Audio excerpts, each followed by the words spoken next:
Hello everybody and welcome back to Honor Thy Podcast. This is the weekly DC TV Arrowverse podcast. We discuss everything Arrowverse. I forgot what I was saying there. I am your host, Declan McKinney. You may know me as the host of DC Central, and with me as always is my co-host Dan McCants, otherwise known as Mulekick Media. I will correct you on one bit of your intro. You said weekly. We are most certainly not a weekly podcast. Certainly not anymore, no. Yes, the uploads have been staggered, although, to be fair, in my defence, I have been waiting a long time for that Flash thumbnail, which I only just received today. Well, your boy has been trying his very hardest to become the next Oliver Queen in terms of muscles in the gym. I have seen you in the gym a lot. Yeah. Man's been working out. I blame this all on when I met Stephen in London in May, and then I'm just stood next to him, and I thought I was in an alright shape, and then I stand next to him, and I'm just like, I feel so tiny. So it's just like from then onwards, it's just kind of re-kicked this gym obsession. So, but blame Stephen. It's Stephen's fault.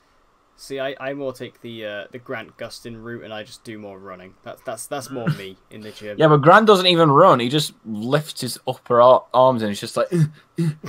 That's why the ring animations look so shit on the Flash. Yeah, although if you notice, I actually found out in Season 1, they actually did make him run. And then in Season 2, Grant was like, do I really have to do that? Because you never film me below the waist. So yeah, that's actually a true story. That's why Season 1 is the best season of the Flash, everyone. Because they put the most effort into the running. Yep. But anyway, welcome back to Honor Thy Podcast.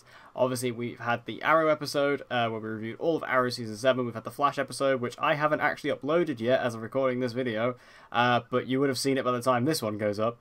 But now we are reviewing Supergirl Season 4, possibly the biggest surprise of the Arrowverse last year. I mean, the other one we're yet to review was a surprise, but for the wrong reasons. Yeah. But so, in terms of, like, good surprises, definitely. Yeah, and that is our review for Supergirl Season 4.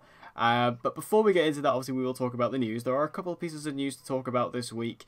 Just a couple of things. Obviously, it's a bit of a difficult thing talking about news at the moment because obviously it's so slow. But the shows are sort of officially filming now. With Supergirl is officially filming Season 5. Flash is filming Season 6.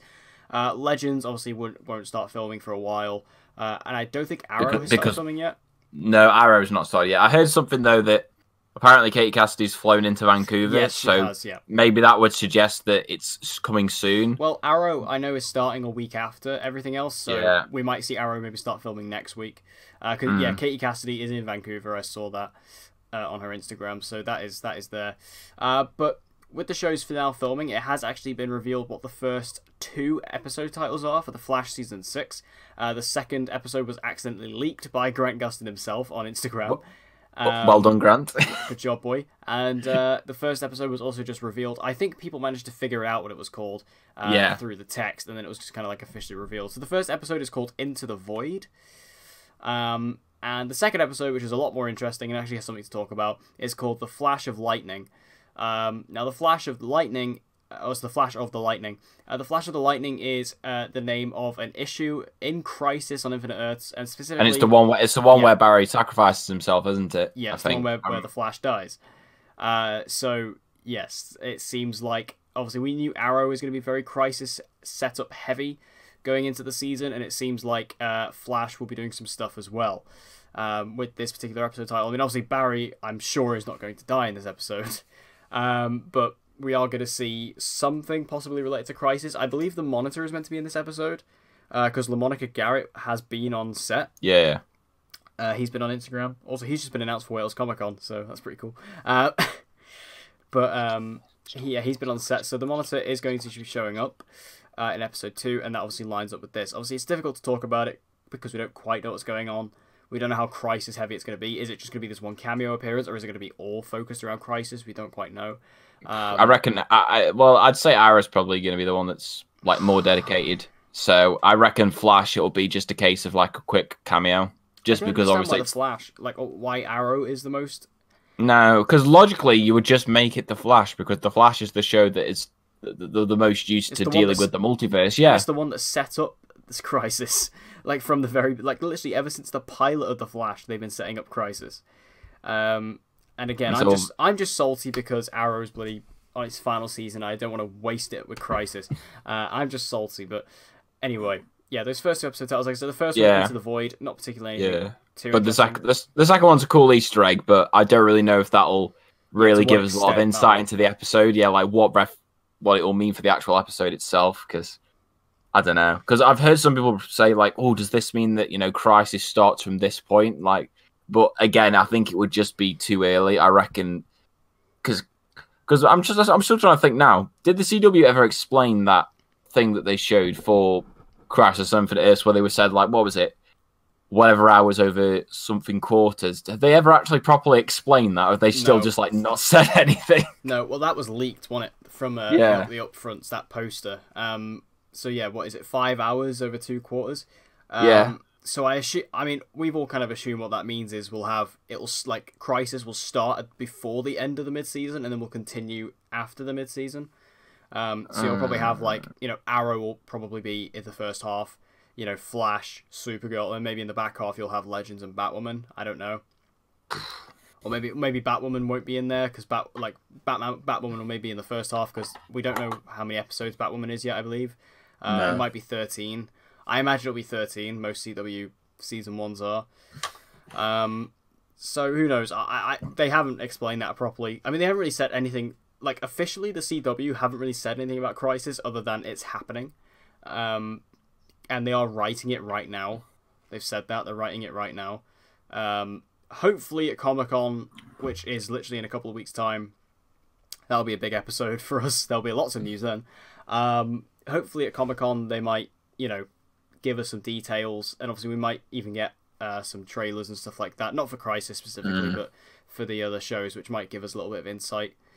So yeah, it's literally just a waiting game now to see what we get and when we get it.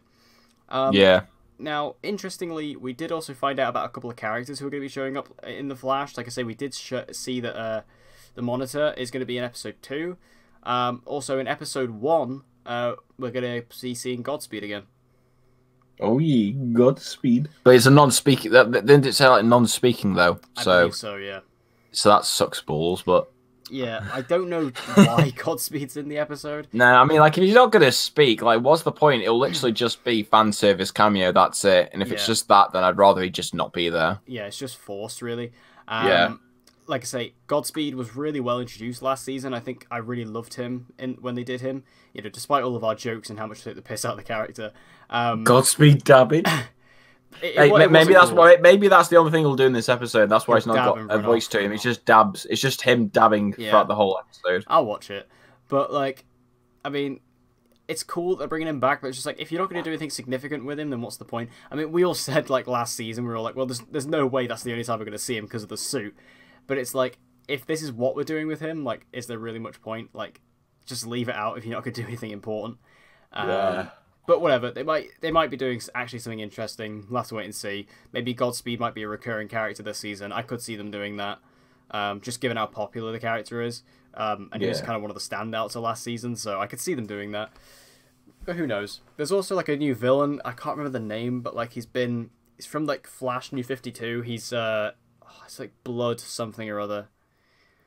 Ramsey Ramos is his real name. He's potentially going to be your episode 1 typical meta character. Oh yeah. Yeah, he's called Blood something or other. He basically, he's a hemophiliac who can control people's blood. So can basically just turn your blood to boiling temperatures and kill you from the inside. So he's a pretty pleasant bloke. That sounds pretty cool. Yeah, he's actually he works in the morgue at the CCPD in the comics. So who knows? Like I said, I'm pretty sure it's a 1 episode villain. It's not anything big. It definitely doesn't sound like something that'd be sticking around for a while. Yeah, maybe he'll target Joe now that Joe's the captain. You dare go near my Joe, I swear to God. Joe's dying in Crisis. I'm predicting it now. He's gonna make the hero's death. Oh yeah, he's gonna make the hero sacrifice, not Oliver. Yeah. I mean, you'd still be crying if it was Joe, if it were Papa Joe. I've been saying Joe's gonna die since season 3, so it's gotta happen eventually. It's the same with Diggle. Eventually. Yeah, I mean, look, we've already got one dead father on the Arrowverse that we all love, which was Quentin. I mean, that means the second one's gonna be only a matter of time. I really need to start watching Paul Blackthorne's new show. I really want to watch it, just because to be honest, you just want to watch it because of him. To be honest, I think it looks bad, but I want to watch it just because he's the second lead. And he's just his character's name is Tom Hackett. That's a cool name. Tom Hackett. And he's like a detective with a cool fedora hat. I want to see it. Anyway, God. moving over to Arrow news. Yesterday, Googie himself released. Fuck Guggenheim. Fuck this cunt. Why is he still involved? posting? Why is he still posting pictures of a show that he's not the showrunner of? Can he just please go? You're a consultant. Wow, congrats. Please leave. Well, he did post a couple of pictures of new costumes. Now, they weren't full pictures, they were little like teaser pictures, really up close. One of them was kind of, greenish, and the other one was blackish. So this has led us to believe, who are these costumes for. The green one does look kind of comic accurate-ish in the way the chest area, or what I'm assuming is the chest area, is designed. So I'm guessing, is that Oliver's new suit? Is that like his multiverse traveling suit? Do you know what? I don't think it is. I don't think either of them are for current day. I reckon that both of them are for the future storyline. It's going to be Connor and Mia's. I did see someone bring that up. That's pretty interesting. So do you think Mia would get the Green Arrow suit? I guess she would, wouldn't she? She probably will, and then I'll have a hole for my TV screen. But then what about the black one? Because the black one to me looked like a Black Canary suit, and they're not going to put Connor in that. Yeah, but they wouldn't put. I'm not sure if they put Laurel in that one either, because they've already established that she's still wearing that Black Canary suit in the future, so it couldn't be her. I mean, why would you give Dinah another suit? Because no one fucking likes her character, and she already had one in season 6. I just can't imagine who it would be. Maybe it's Zoe's current day. Yeah, it could be Zoe's, but yeah, I'd say Zoe technically doesn't have a costume. No, so maybe it could be for her, but I definitely don't think it's for anybody who's in the current day. Yeah, definitely not for anyone in the current day storyline. It has to be for someone from the Plus, I don't from know the flash if forwards. giving Oliver a new suit. I mean, no, I mean, like season, you got 10 more. You got 10 more episodes. Like, the suit, there's nothing wrong with the suit. The suit that he's got on now is still my favorite suit they've had. Yeah, it's a good suit. So and if it's the last season, it doesn't really matter anyway. And no, plus, it doesn't matter. In season 7 they kind of gave us a refresh of it because he doesn't wear the hood or the mask anymore. So it's kind of like last season. Yeah. We kind of got a new-ish version of the suit, if you will. Yeah, let's just hope that he grows out his hair more so he looks better unhooded in the suit. Like when we saw him at London, he was rocking that longer hair. Yeah, I don't care if it had a bit of grey in it. That doesn't bother me as long as it's nice and long. If it's not, if it is, as long as it's beautiful and long, I don't give a shit what colour it is. It's like Old Man Oliver. Oh yeah. Oh no. Now you're making me think of what if they did like just Logan style, like in film for Arrow, and it's just Oliver Queen. Oh, that'd be awesome. Yeah. Do it as I'm envisioning it right now. I'm gonna stop before I start to fanboy live on air. Speaking of like Arrow movies ish, I wasn't gonna. This is just like came into my mind. Do you remember a while ago they announced, like when it was first announced season 8 was going to be the final season? Do you remember they announced they were going to be doing the Arrow documentary? Yeah. Have we heard anything else on that?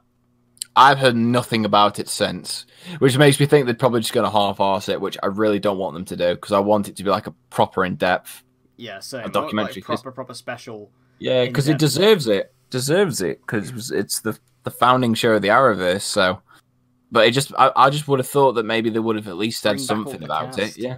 Yeah, maybe we'll get something about it at Comic-Con. Maybe they'll say something else about it, but I don't know. Because I'm wondering how they're going to do it. Are they going to release it as like a program on the CW? Like, is it going to be like a 42-minute, maybe they'll do it over the Christmas, like, mid-season? Or, like, I don't know how they're going to do it. Either way, I'm hyped. I'm pretty excited. Because I still just want to see, like, all the cast come back. Like, bring back people like Paul Blackthorne, Susanna Thompson, John Barrowman. Like, bring back all these cast members and stuff like that. Would be really cool. Willa Holland would be another one you could bring back. There's a lot of cool ones you could bring back, especially because in season 8, like they're talking about how they're going to try and bring back so many people. I heard, I believe it was either Stephen Amell or Beth Schwartz said that there's a big returning character who has a big role to play in season 8.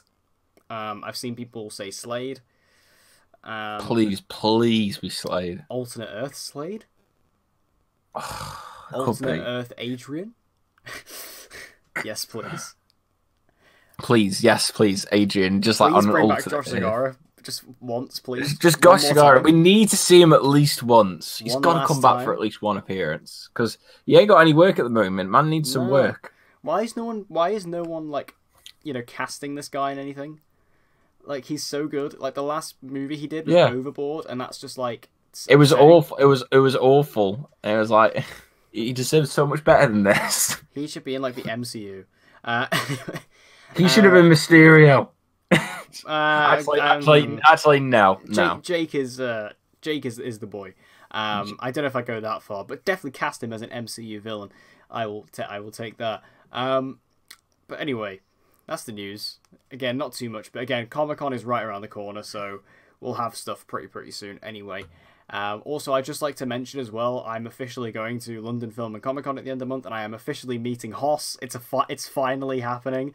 Now, Hoss over here is not coming, so he won't be meeting him. So he's completely scuffled our plans to get the No. I already said that I wasn't going to come down. I already said. I'm... But Hoss himself is going to be there. This is the only time I've ever seen Hoss come to a UK convention. Look, I know I'm missing out, but... You are missing out. Big time. Think about all the amazing amazing Hoss opportunities you could have here. I'm gonna get my photo up with him, probably meet him as well, just so I can just speak to him and hear him say Hoss. Do you reckon I could get him to record a video just saying, like, this doesn't change anything, Hoss? Like, we could say it together, side by side. I think that'd be pretty awesome, in my opinion. So anyway, jumping into the review for Supergirl Season 4. Quite a lot of things to discuss for this season. A very interesting season. But before we got to talk about all the good stuff, I just want to talk about the entire first half of the season, which was terrible. Fucking atrocious. Like, you could, like... Alright, we say that Arrow this season was guilty of having, like, a stretch of episodes where it was just, like, so good and it peaked, and then the rest of it was pure dog shit. Supergirl's the complete opposite. Yep. Like, the first half of this season was awful. I would argue it was, like, season 1, maybe even worse at times than season 1. Like, I remember just, like, especially, like, 1, 2, and 4, just in particular, those episodes... Like, I remember me and you, we were just, like, laughing with each other as, like, how terrible they were. Like, I remember I got to one point, was it with the Kara in the suit? The Power Rangers. We were just like, how long is she going to be in this suit for? It was ridiculous because it was just, like, it was so obvious that obviously Melissa Benoist was not on set. It was so obvious. And it was just so ridiculous and funny. Yeah, I mean, she might have been very good on tour, but it was like she kind of fucked over the show in that regard because it's like, oh shit, they had to write their way around it. It was so weird, and it was so obvious as well. It wasn't done in a way where it was like subtle. It was just like, no, she's just not here, lads. So we're just. The season's really like it is a bit of a mixed bag this season in a way because even though I really enjoyed it once you get into the back half, it's like you have the first half which is really bad, the second half which is really good. But then in the first half, you've got episode 3, which is possibly the best episode of Supergirl ever made. So but it's like, kind of just... But the problem is that it's just drowned out by the amount of shit episodes that kind of border around it. Yeah, and what's funny is that Supergirl's not even in the episode. She's in, like, what, 2 scenes? I think it's, like, 1 scene. No, 2, because, like, she's in the one... She's in the flashback scene where Agent Liberty meets her, and then there's the scene at the very end... where they end up putting her, though they put her in the Power Rangers suit. Oh, right, yeah. So, yeah. How do I remember so much of this episode? Well, it was a pretty good episode, to be fair. Like I mean, it was pretty good. It's pretty good, yeah. But episode of Supergirl. It's pretty good, but I tried my best to kind of remove all of the first half of season 4 out of my brain because it was so bad. Yeah. But no, the second half was like really good, especially.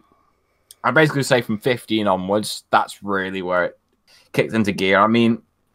In between then, like, what was it, episodes 10 to 14, you could tell it was getting better, but it wasn't anything that was to, like, that was beating it was the best of what's he... It was more, like, fun stuff, like, because they more had, like, fun stuff. They had, like, the Manchester Black and the Elite in that kind of time. Because that was, like, they were, like, the villains we were dealing with at that point before they started to introduce Lex and Red Daughter. We had Manchester Black and the Elite, which, again, they weren't, like, top-tier stuff, but it was fun. And I was enjoying the episodes. I really liked Manchester Black as a character. We'll talk about him later, but we'll talk about him. Yeah, but I really enjoyed him and like bringing in the Elite. I thought were really cool. And again, it wasn't like top tier stuff, but it was fun stuff. And fun was something that I have not had on Supergirl for a very long time. I mean, it's been fun at times, but just for the absolute wrong reasons, which is kind of why in some points, it's one of those shows where it's like I will shit on it, but there will be moments of it where it's so terrible. I'm just like, oh, I just love it.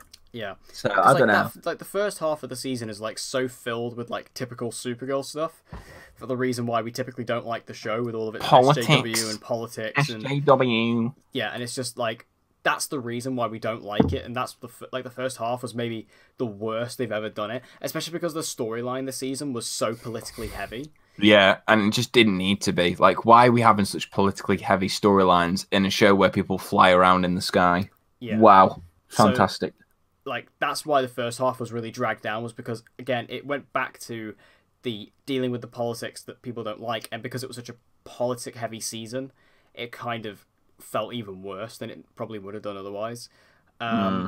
But sticking with negatives, I will get some negatives out of the way. Mercy Notice Graves, terrible. Terrible. Oh my god! And then they had the audacity to bring, and they had the audacity to bring him back. Why would they not bring back Mercy? Like, she's so like the more infamous one, and especially because she is Lex's bodyguard. Why would you not bring her back, but bring back Otis?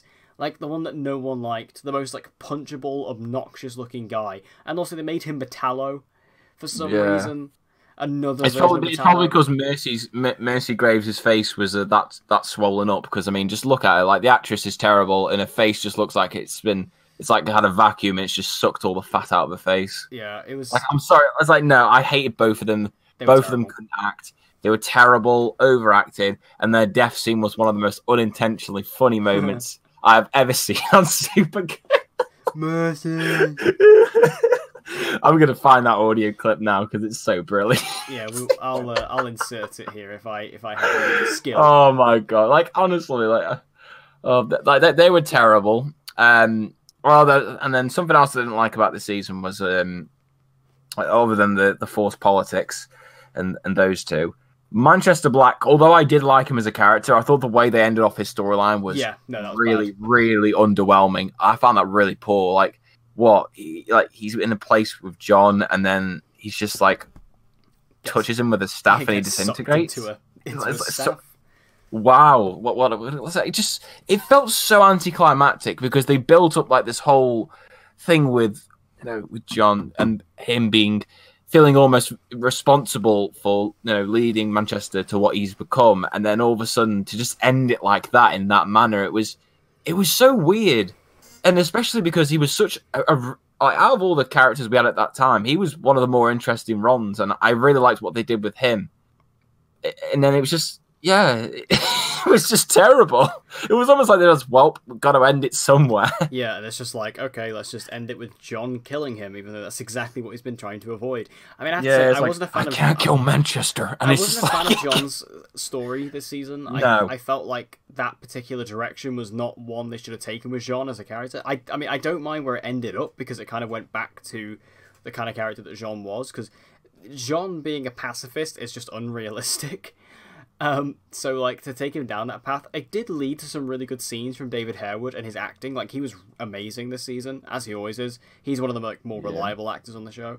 But, like, I didn't enjoy that direction for Jon. I felt like it was the wrong direction, especially again in that first half of the season when he's being, like, a counselor with, like, his group. I was like, this is weird. And it didn't fit right with the character for me. Again, in the later half of the season, when he starts to get more involved again, I was like, okay, this is better. And at least he actually got to get involved in the crossover this year as well. For the minute he was in it. Yeah, but, for like 1 minute screen time. I just didn't enjoy where they took Jon. And again, it did lead to some good scenes, and I did like the dynamic between him and Manchester, but it got to the point of, like, where I was questioning the realism of the situation, where I was like, come on, Jon. Like, and it just kind of felt, it did feel like in the end, it was just like, it felt a bit repetitive what they were doing with him, where it's like, I can't kill you, Manchester, and he just keeps on getting away, and it's just... Yeah, it's that typical... It was kind of like in Arrow Season 5 between Oliver and Prometheus, but so much worse. Yeah, just, like, not interesting at all, because, like, they just clearly didn't know what the fuck they were doing with that storyline, and they were just kind of going along with it for as long as they could, and then just ended it so abruptly. Yeah, so I wasn't a fan of that. Also... James, once again, nothing. Nothing to do. Like, they've given him an eye patch now, and they think that's enough, but it's not. They think that's what's called character development, but it's not. I'm sorry, writers, I can't give you that. Can we just have the picture of him in the eye patch? Can that just be throughout the entire? Put it on the thumbnail. I'm definitely putting it in the thumbnail. Listen, the thumbnail is just going to be him with the eye patch, but just enlarged. Just do it like that. Actually, I'll just draw a horn on the top of his head so they can look more like a black solid snake. But yeah, it was James again, just nothing to do. They gave him powers for a bit, and then and then an eye patch, and it's like, look at us guys, we gave him all these things. This is character development. We broke him up with Lena. like that was the most eventful thing that happened. He broke up with Lena. Yeah. Oh, that breakup scene with the two of them in the car. Emotional. Oh my god, I was laughing. Oh my god, how heartbreaking that scene was. Oh my god. I just feel bad. Like every single year I do this. Every single year, Mekar Brooks gets shafted by the writers and nothing changes. No. Oh my god. Also, I'll point out another criticism as well. I did like Red Daughter, but I think they took way too long to properly introduce her. They should have done it far earlier than they did. Yeah. And again, I think this is kind of goes hand in hand with the politics, because in that first half of the season, they spent such a damn long time trying to make them such a big deal that they ended up kind of forgetting about Red Daughter. And then when it got to the back half of the season, it's like, oh yeah, I guess we can fit her in now. And she was really good. And I'm like, why did you not do this earlier? Like, it was so much more interesting. Performance-wise, Melissa was great. She was really good at the Russian accent. I was actually really impressed with that. Like, it was really unfaltered. But yeah, they just introduced her far too late into the season, where we could have had so much more with her, especially because with Kara, we actually got some development. Like we actually started to get some moments where Kara... Like a little bit of development where I'm like, oh god, are they actually developing their main character? I know, like it was such a rare thing. It was such like a lovely taste of delight, and then it was just, it was only in like the last 5-6 episodes, and we could have had a whole season with that. Yeah. Especially because, like, I'm surprised we didn't get the whole season, because that was the season 3 cliffhanger. Yeah. It's weird to me. But yeah, Red Kara was really cool overall. We'll probably come back to that. Yeah, and also Agent Liberty. I did like him, but we can all agree on this. Basically, as soon as Red Daughter enters the picture and Lex enters the picture, they completely like, what the fuck happened to Agent Liberty after that? I felt like two different characters. Yeah, I was so disappointed. Like, Agent Liberty was easily the standout in the first half. Like, from all the bad stuff that was going on in the first half, Agent Liberty was by far the standout. And like, Sam Witwer was great. I loved the character's origin story. I loved the setup. I loved what he was doing. He benefited from the political storyline, but also he was a realistic character. He was a grounded character, which you don't really get a lot on Supergirl. And I thought he did a great job for most of it. And then, as soon as, they start to really push Manchester and the Elite, and then Lex comes in and Red Daughter comes in, he gets completely shoved aside and made this into a really strange side character that just is not consistent with the character we had before. Yeah. In a way, kind of similar, I guess, to Emiko, except he was actually written good for a good portion of the season. And then it was just strange. And especially the bit where he ends up taking the same thing that James takes that gives him the superpowers. Yeah. That was the jump the shark moment for me, because that completely went against everything that they'd set up with his character. And I'm just like, what? Who? Yeah, like who authorized this story? Who actually looked at that and thought, you know what? Yeah, that's consistent with the first half of the season. Let's write that. Let's try that, guys. That makes complete sense. Like, and then in the finale, and then in the finale, he just gets destroyed by Kara within 10 seconds, and then that's him over and done with. Like, it was just such an anticlimactic end for a character that they pushed so hard in the first half of this season. It's just. Yeah, this season has just had a massive villain problem this season. It had too many villains. They should have just stuck to and look, I love Agent Liberty, but for me, it was clear from the get-go that they wanted to do Red Daughter and Lex Luthor. For me, those two should have been the big bads, and I would have probably just saved Agent Liberty for season 5. I would have honestly rather have seen that, because it just feels like Spider-Man 3 syndrome, where you try and shove in all these villains, and then you just don't really end up developing any of them to their full potential, apart from the two that stand out up to the rest, which are obviously Red Daughter and Lex. So I feel like, if they just cut out all those other unnecessary villains, like Otis Graves, like admittedly Manchester Black and the Elite, and admittedly like Agent Liberty, I think the season would have benefited far more because it just would have been more consistent.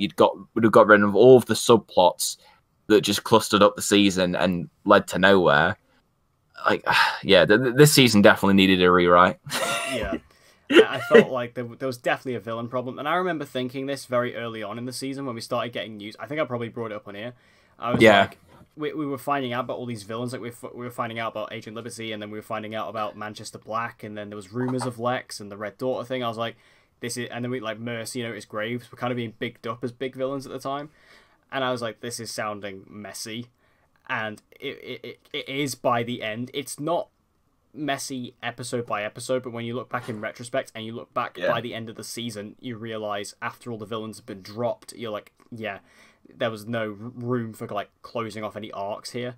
Like, especially with Agent Liberty, the moment they gave him powers, I was done. I was like, this is ridiculous now. Like, they don't know what to do with this character. Because as you mentioned, giving him powers completely goes against exactly what that character stands for. So like just to give him powers, I was like, well, this is just stupid. Like this just wouldn't happen. You gave James powers, and I guess it was supposed to be a duality thing, but at the end of the day, James is a character who gets no development either, so it doesn't matter. So so like, why are you messing up Ben's story? Like it was so strange to me. So yeah, there was definitely a villain problem within the season overall. Also, a character who I thought was weird, not bad necessarily, but just a bit of a forced inclusion, I think was James's sister. Yeah, James's sister was, she kind of came in and then all of a sudden was this ultra prominent forced on character. And a love interest for Alex. Yeah, and especially that as well, the relationship with those two felt very fast-tracked to me. Yeah, it was very fast. To me like, personally. In comparison to like Alex and Maggie, which had like a season to develop, this was literally within the space of like, she comes in like episode 19 or something like that. And then, like, she's literally an extremely prominent character in the back half and in those last, like, few episodes. And then, she's, like, with Alex by the end. It was again, she's not a bad character. And I liked As He Testified, but she just, it was so forced. And she just came in as such a prominent force within that back half. And you know she's a series regular next season, but it just felt weird to me. Yeah, they should have at least given her far more time on the show. Like, introduce her, 3 episodes earlier, just so it doesn't feel so tacked on, because it felt so obvious that they're trying to shove all of this in now so they don't have to do it for next season. Whereas if you'd actually bothered to introduce her earlier and give more time with her, then it wouldn't feel so forced. And, especially with the relationship with her and Maggie. No, not her and Maggie, sorry, Alex. I'm getting confused now of all these names. Like, that would have felt more natural. It wouldn't have felt so forced and like an obvious tactic by the writers to fast track this so they don't have to bother with it for next season. Yeah, because there were a lot of scenes where like Alex and Kelly would just have scenes together that they wouldn't have had, because it was just like, because they were trying to force this relationship, because it was like, there's so many, like, because Alex in the back half goes through the storyline of like adopting kids, and like, she has these really deep, meaningful, heart-to-heart conversations with Kelly, and I'm just like, why you don't know this person? You haven't, like, you've only known her for like a week. Why are you doing this?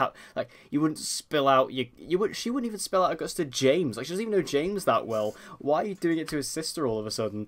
Other than the fact that you think she's hot, but like it was so obvious to me that they were giving them those scenes to try and create some chemistry between the characters, which granted, it's not like there's a lack of chemistry, but again, it just felt like, oh, we need to have these characters have scenes together, even though it makes no logical sense.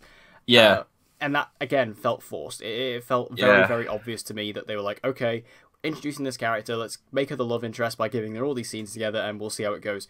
And again, that's where they end up in the season, and that's where they're going to go in season 5, because she is a regular next season. So again, not a bad character, not a bad performance. I just felt like her inclusion was forced. Yeah. I think they could have waited until next season, or just, like you say, introduced her a bit earlier on to make it a bit more natural. So, other negatives, do you think there's any other major ones that stick out to you? I'm trying to think. Not really for me personally. I've kind of said everything I need to. I guess I could maybe say, like, in terms of like least favorite episodes, easily 1, 2, and 4 just immediately come into mind. Incredibly rough start. Yeah, incredibly rough. There's probably more that are missing, but those ones in particular, I just remember being just so difficult to get through. Like I remember just sat there, and it's like as soon as I started to pick up my phone when I'm watching an episode of television, that's when I know that it's failing. Yeah. And the only times I was like watching the screen was when shit that was so bad that it was good was happening. Yeah. That was the only time I was looking up. But like it's just generally terrible. So yeah, there's probably more episodes that aren't coming to mind, but they're the ones that stick out to me. I guess yours are probably the same as well. Yeah, mine are the same. And also just another negative I do have, slight negative, is to do with the character of Nia. Oh yeah. I said this when they first revealed her superhero costume. I don't like how quickly she became a superhero. Yeah. Because, but I think this is kind of a problem that all the Arrowverse they all have this problem. They have this obsession where they bring in this new character and immediately fast track them into becoming a hero. And it just makes the whole thing feel so unbelievable, because we've brought this up many times, but you look at Roy Harper, introduced in season 1, spent all of season 2 training. Yeah, and it's only in season 3 where he actually joins. Well, season 2 finale, but season 3 was when he properly became Arsenal and joined Team Arrow. So like you had like a whole season being introduced to the character, you had a whole season of him training, and then you had the whole season of him actually being a member of the team. So it worked. Yeah, it was believable. You bought it because you were super invested in that character and you had seen his journey. But with Nia, again, I like Nia. I'll come back to Nia later on, but it's just bringing her in and being like, okay, here she is. Here she is now. She's got a costume. She's got powers. She's now super competent. Great. It was just like, again, it was a very CW Arrowverse thing where they had to bring in all these characters and just make them. It didn't really feel as if she went on a journey, which I feel like should always be the main priority when you do a story like that, because you look at Roy Harper and Arrow, that was a journey. In season 2, his whole like with him like basically training to become his sidekick, he goes on a journey in that regard. And I feel like with Nia, they just didn't do that. It was just like, well, we need another superhero on the show. There you go. Just we're going to make him superhero by the halfway through the season. There you go. He's hero now. Even Mon-El had a better journey. Yeah. Than that. Even Mon-El, fucking hell. Like. Also, another negative as well I will bring up. If you keep on coming up with these negatives, Benjamin's going to be stopping this Real Movie Talk podcast. I'm telling you now. This isn't even really like a negative. It's just like a thing they said they were going to do, and then they can't, and then they backtracked. Jeremy Jordan was not in this season. He was meant to be. He was meant to be a recurring character. Turns out he wasn't in the season at all. So that was really disappointing. I love Win. He's one of my favorite characters. So yeah, I was sad that he's not back. Apparently he's back next season. I mean, yeah. I'll believe it when I see it. But guess who wasn't in this season? Mon-El. I mean, Mon-El apparently has always just been envisioned as a 2-season character, so fair enough. But I just love how like mad the Carmel fans were, where it's just like he didn't show up. One thing, I mean, we'll kind of move to the positives now, I guess. Kara didn't have a love interest this season. That was Which nice. is fantastic. Thank you. That was nice. I can't believe the writers were actually intelligent enough to do this. I know. Like, literally, there wasn't a single one. I was like, that's like not even like a brief. Like this is unheard of for Supergirl. Yeah, like literally, season 1 is James, and then season 2 is Mon-El, season 3 is Mon-El again. Season 4, nothing. I was really happy. I was really impressed with that. Because again, Kara actually got some development this season. Because I guess that's what their excuse has been. Is like, oh, she didn't need development. She had a love interest storyline. But it's like, in this season, they actually gave her a bit of development in the back half, so it was like, oh, that's nice. That's refreshing. Thanks for developing your main character, writers. Much appreciated. Flash writers, if you could do the same, that'd be great. That'd be fantastic. I appreciate that we didn't actually have a love interest. Actually made it feel refreshing in a way to not have to deal with that. Because again, it just gets tiring. Even though I do actually, as much as all the jokes about it and the fans are ridiculous, I do like the Kara Mon-El situation, especially in season 3. Because in season 3, he's given into it. What's Ben been slipping into your tea? You have never ever supported Caramel. No, I just think I don't think the relationship is great. Ben's been slipping some drugs into your tea. That's what's happening. It's no Olicity, right? It's not that bad, but like the fan base is questionably. That's a different thing. But like that's what I said before I said that. Like the fans are ridiculous, but I feel like the romance there. As far as Supergirl romance, you're only saying that because you have the Hots and Melissa and they're together in real life. Who doesn't know? The only reason. But anyway, moving on, carrying on with the positives. I'll just say this up top. You know, we said this in every single review. Every single one. Awesome. Yeah. Alex was great. Probably best part of the season. Well, maybe not, but I mean, throughout the entirety of the season, like the most consistent thing throughout the season. Yeah. Yes, definitely, she was. She was the most. She was great. She was great throughout. But then again, I think Charlie always is. It's just that obviously in season 1 and 2, the writing for her character wasn't particularly great, and then in 3 they really did a good job with it, and then this season they kind of just continued on with that. And yeah, it's a strong, consistent character of the group. Oh, definitely.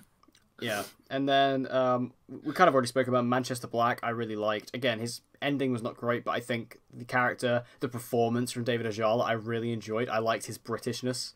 As a Brit myself, I always appreciate a Britishness of a character. Like, I'm currently watching right now, I'm currently watching Lucifer, and I'm really enjoying Tom Ellis's performance in that because of the Britishness of it. And again, Manchester Black had a similar thing. He was very...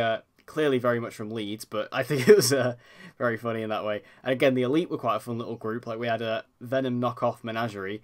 No, I don't get this obsession with you, Menagerie. Like, I thought I didn't think she was that good. No, I thought she was okay, but then moving over to the Hat, who I thought was a lot of fun. Oh, the Hat was amazing. Accent was terrible, but... Like, what was that accent? I don't know what that accent was. I don't know what he was trying to do. If anybody knows who's watching this, please comment what you thought that accent was, because I had no clue. Like, I was watching it in one scene thinking, is it British? And then the next scene, I was just like, I don't have a clue. Let's just say, he gave Katie McGrath a run for her money. Yeah, I went there. I forgot that as well for negatives of this season. Katie McGrath's accent, still terrible. That's just a given. It's a given. We don't need to point it out. And then, like, as I mentioned before, Nia, I really liked her, actually. Despite her development, I really enjoyed her personality. I liked her introduction into the show. I like the fact that her and Kara kind of became friends before they were heroes. You know, her working in the... what's the newspaper called again? Catco. Yeah. I've got Daily Bugle on the mind. It's been a while. It's because you want to talk about something that's better than this season. I just want to talk about Spider-Man. Want to talk about Far From Home, guys? I had Daily Bugle on the mind. But I really liked her working at Catco because it actually gave some more... Like, Catco came back in a lot more of a stronger form this season, which I liked. I always appreciate the like newspaper side of things. Again, Flash, if you could take that, that'd be great as well for Iris. But I think like bringing Nia in was a good choice. I really like Nicole Maines. I think she's very, very likable. And again, I think given the fact this is like her first major acting gig, I think she did a pretty good job. I enjoyed her character overall. I like the costume as well. I do like the costume. Yeah. Just wish that they'd not fast-tracked her character as much as they did. Her powers are kind of BS, but yeah, her powers are basically bullshit. Anything. I remember like at first I was like, her powers are going to be really weird to do on screen. And at first, like they really were, and then eventually they just kind of gave her like telekinetic blasts. I've just thought of another negative, and you're gonna laugh when I say this. Remember that episode where you had the one where you had John on the car window, and he looked so small. Oh my god! Speaking about like unintentionally funny moments in the season, that was brilliant. Yeah, that was great. Some really dodgy CGI shots in this season. That was funny. That was hilarious. I remember like watching that episode because for a lot of the Arrowverse shows, I mean, kind of as the season went on, I did this less and less. But I remember I used to like wake up every morning before I went to work to watch the episodes, and I remember watching that and it woke me right up because I laughed so hard. It was so funny. I think that was the point where I stopped watching Supergirl in the mornings. But yeah, that was very, very funny. Imagine if you'd watch that at work and they just burst out laughing. See, I've had to stop watching the shows at work because I realised I can't keep my emotions in check, whether it would be a moment like that or Quentin's death in season 6 of Arrow. I can't keep my emotions in check. So anyway, moving over to the next positive, I'm going to say Red Kara, Red Daughter. Great. I really enjoyed it. Again, a bit rushed, but I liked her overall. I loved Melissa's performance. I loved her accent. Yeah. And again, they actually gave this character a fair amount of development and an actual arc, which is pretty impressive. Like they gave her an arc. Could we argue? Could we argue that Red Daughter has had more development in the 7 to 8 episodes that she was in than our main Kara has had in 4 seasons? Yep. I think so too. Yep. It's happened. It's happened. No one will admit it, but it's happened. At least Melissa can turn around and say my character got some development on the show. Yeah. At least Kara actually got to have some fun this season, or Melissa got to have some fun this season by playing something a bit different. And again, she sold it well. Because I was a bit worried about them doing a evil Kara because we saw it in Crisis and it wasn't very good. Because I think we all just thought it would just be a replica of that, and it was just like, I'm not really in for that for a whole season. What was smart about it was that she wasn't like straight out evil. She was just like... She wasn't mustache twirling like Kara was. She was, what's the word I'm looking for? She was misunderstood. Like, she was... like, the way she was brought up... Corrupted. She was corrupted, basically. Yeah, she was created and then just corrupted by Lex, and she knew nothing else, kind of thing. And as soon as her eyes were opened, so she was kind of a sympathetic villain in that way. And I think that works really well for Melissa Benoist, because Melissa Benoist cannot play evil. She's too nice to play evil. So in this, I think it worked quite well to make her that kind of sympathetic villain character. It worked really well in that way.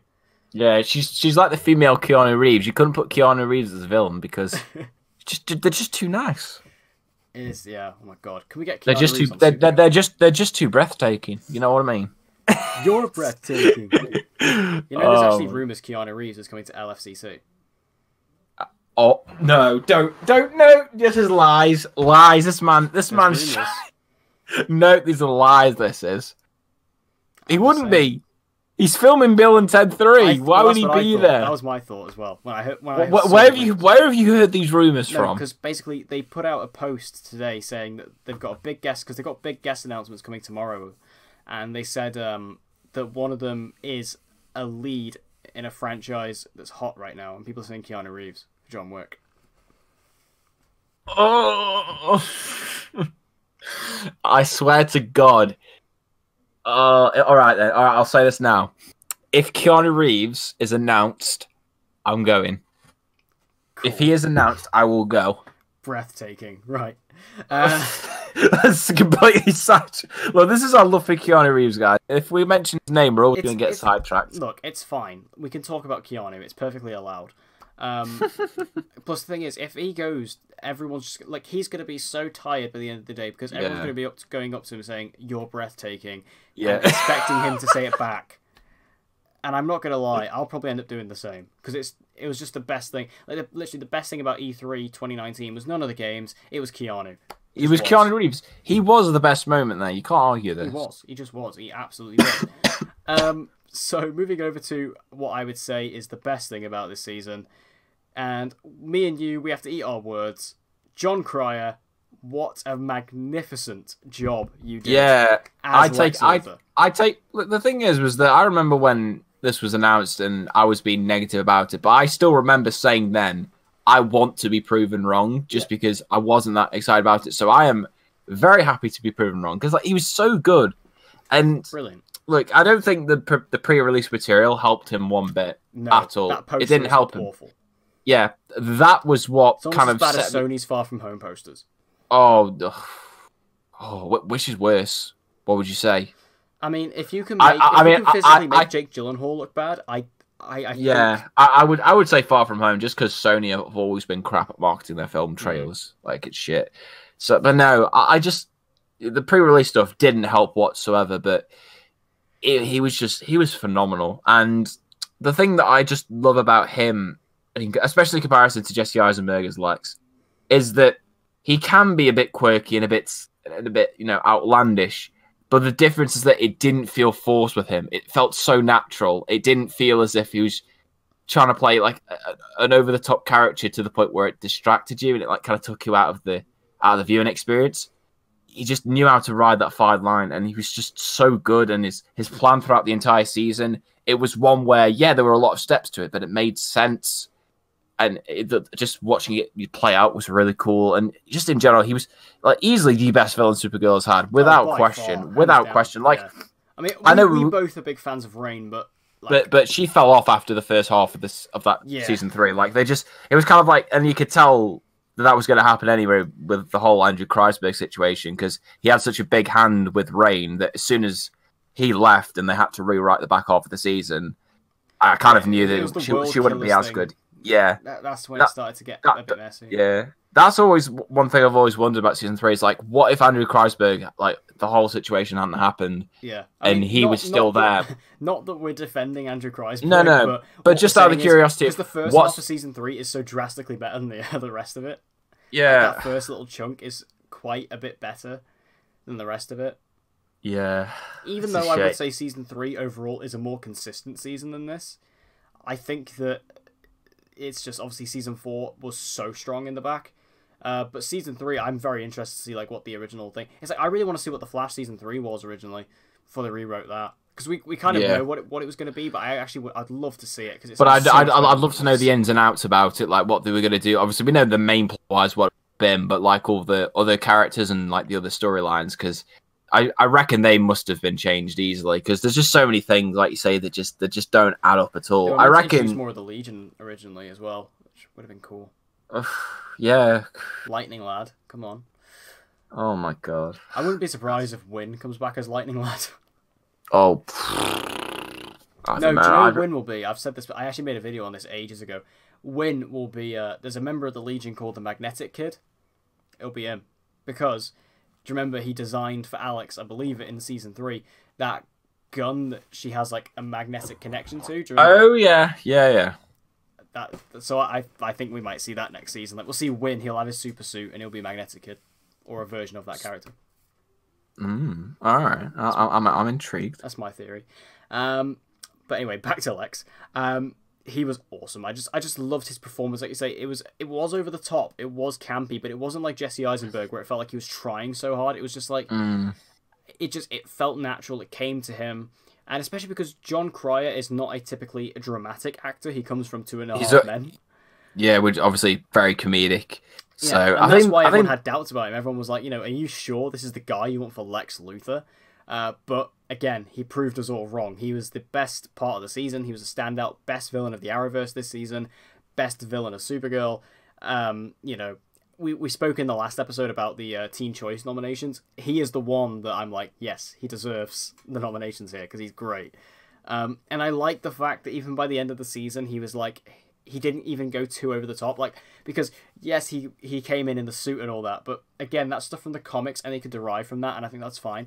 And again, with this version of Lex, I think it works perfectly well. And the way he had like all the music playing in the finale and stuff like that was really entertaining.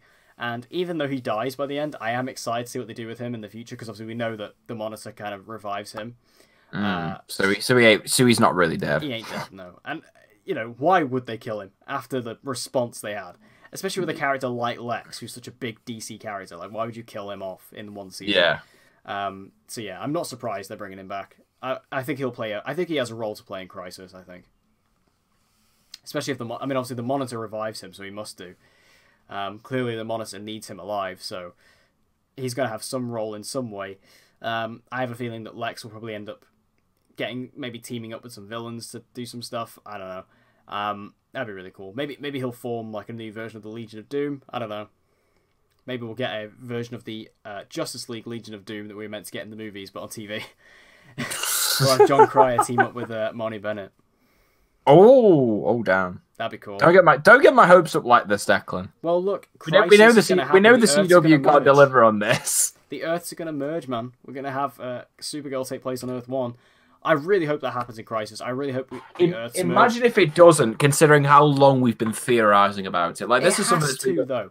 Like, and also, it would make life so much easier. Like, because literally, like, I understand why Supergirl's on a different Earth right now, but after Crisis, there's no excuse. No. Like, I understand why they did it because of the network change. It made sense. But like now, if they're gonna do Crisis and they're not gonna merge the two Earths, I'm gonna be like, that's just stupid now.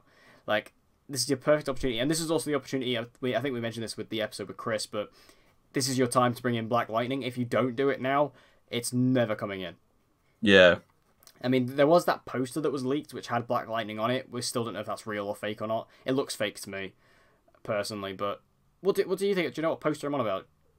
Yeah, the one that was what was it, Russian poster, Yeah, Russian and it poster. had Black Lightning on. Yeah, I don't really know what to think about that because like I've not really, I don't think I've even spoke about it to be honest with you because I know you've covered it on your channel, but I don't know. But like you say, I think this is like your last chance and only chance really to include Black Lightning. If it's not now, then forget about it. It's not part of the Arrowverse. I honestly, I think that poster's fake because I do personally because the PNGs why would you have Oliver at the back? Exactly. Why is Oliver at the back? Especially if Oliver is so quintessential to Crisis, which we know he is. Why would you have him at the back? It makes no sense. And also, like, the PNGs that are on there have been used before. Especially, like, the one of Oliver has been used before. The one with Sarah has been used before. I've seen, I think the Kara one's been used before. Even the Barry one's been used before, but they've literally changed the suit. And also, what I would like to point out is, why would the CW release a Russian poster? The CW doesn't exist. It's in Russia. Why would they release a Russian poster? Like, and it'd be fine if it was like a Crisis on, but it has the CW logo on it. So, like, it's like saying, oh, this is the official CW Russian poster. The CW doesn't exist outside of the US.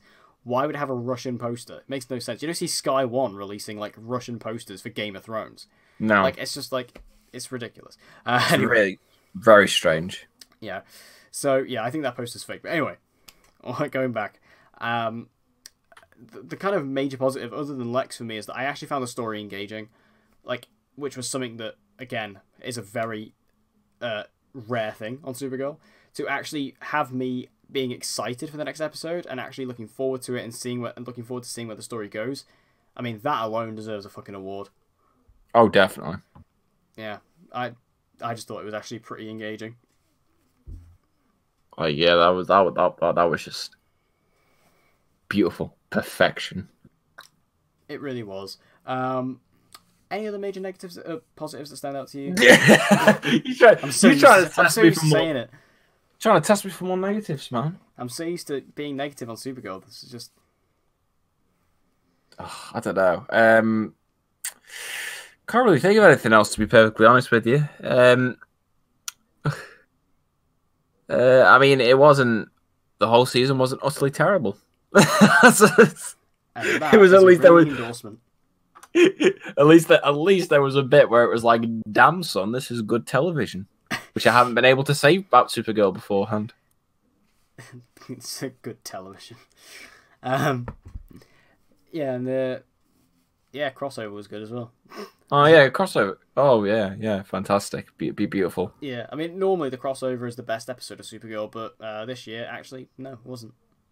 So again, well done Supergirl. We never know. Maybe in season 5 we'll get a consistent entire season where it's actually good. Because you never know. I have to bring up something. I don't know if I mentioned this on the podcast last week. I may have done. What? But people are saying that obviously Supergirl avoided the season 4 curse. What you got to remember is season 4 of Supergirl is not actually the 4th season on the CW. It's the third season. So season 5 is actually the CW's Supergirl season 4 because season 1 was on CBS. Well, yeah. I don't know though. I just feel like with season 5, just with the momentum they've been slowly building by making each season better than the last. Yeah, because everyone thought the thing is, everyone thought Legends season 4 was going to break it, but it most certainly did not. Nope. It may be the worst victim of them all. So Supergirl technically has still got season 5 to get through. Worst victim of them all? Have you not watched Arrow season 4? Legends season 4 is worse than Arrow season 4. No. Arrow season 4. No. Do you want to know why Arrow season 4 is worse? Because the show did such a good job of with its writing and its characters that for me to watch them get dragged into the ground hurt me far more than watching Legends characters get dragged. No, with Arrow, it just hurt far more to me because I get that point. It was so because with both it's very similar because they were both blindingly obvious in terms of what was wrong and how to fix it. But with Arrow, because I had such a deeper connection with that show, it just hurt me far more. Like, it physically broke me. Like, I stopped watching Arrow season 4 after episode 18, like, for a good solid, I think it was either a month or 2 months, like, to the point where basically by the time I started watching it, the show had already finished because it broke me that much. Whereas with Legends, I at least was like, do you know what? It's only 16 episodes. I'll stick out with it. Whereas with Arrow, it was 23 episodes, and after 18, I was like, nah, F this, I can't be bothered. And then it was like literally forcing myself to watch the last 5. Like, I remember that just being so painful because it was like this feeling of I felt forced to finish it even though I didn't want to. Like it just hurt far more for me. So I would always say that Arrow for me was just worse.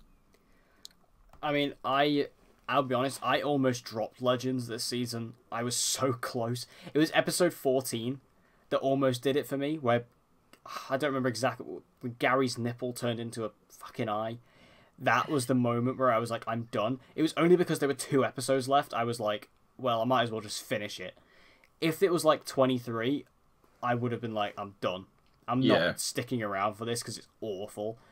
I swear to God, season 5 better improve. I swear to God. Like, I don't like to sound entitled when I talk about shows and TV films and like TV shows, but we deserve better than this. Oh, yeah. We deserve better. Especially when season 3 was so freaking good. And then we get to season 4 and it was just the hottest pile of trash I've seen in a long time. Yeah. It upsets me. But based on Phil Clemens' comments, I hope we're going back in the right direction, hopefully. Yeah, I hope so. And I like the setup for season 5 that they did at the end of season 4, so hopefully we're going in that direction. Also, I'm just hoping that maybe season 5 might be the last season of Legends. I think it will be. But do you really think so? I think it will be. Just because the ratings have been so bad. Unless the ratings drastically improve. Yeah, because look, let's just admit this now. And they moved it to a mid-season show as well. Yeah, so I just... Yeah, because, I mean, it was like... Did it only reach, like, over 1 million for 2 episodes, was it? Yeah, I think it was the episode, like, 9. The premiere. The premiere and the 9, because people thought it was... the crossover, yeah. So, yeah. Because that episode has, like, drastically way more views than the rest of the season. Because everyone thought it was the crossover and it wasn't. Although, to be fair, episode 9, I'd say, probably was the best episode of that season, so fair play. It's the only redeeming quality. It was like literally the only good episode. So anyway, I think that draws this to a close. Yeah. We'll talk about Legends in the next episode, unfortunately. Oh, God. We're all looking forward to that one. I'll probably be in the most ranty mood ever. Like, season 7 of Arrow was Dan's rant. Legends season 4 will be mine. I mean, it's been a while, so I've had some time to calm down. You're getting me excited for this now. Yeah, like, I don't rant very much, but you will see this. You know, you will see this happen. Especially because I'm probably not going to have the chance to review it on the channel. Like I haven't really had the chance to review Supergirl. So, yeah, get ready. Just because you don't care about DC TV. Yeah, that's true. So, here comes the wrath of DC Central on Legends of Tomorrow. It's on its way. Yeah, it'll be fun. It'll be fun. A storm is coming. A storm is coming. Do you mean literally or figuratively? Both, my friend. Both. Oh, God. Both. It is a physical storm that I can create with my rant, and also a metaphorical rant.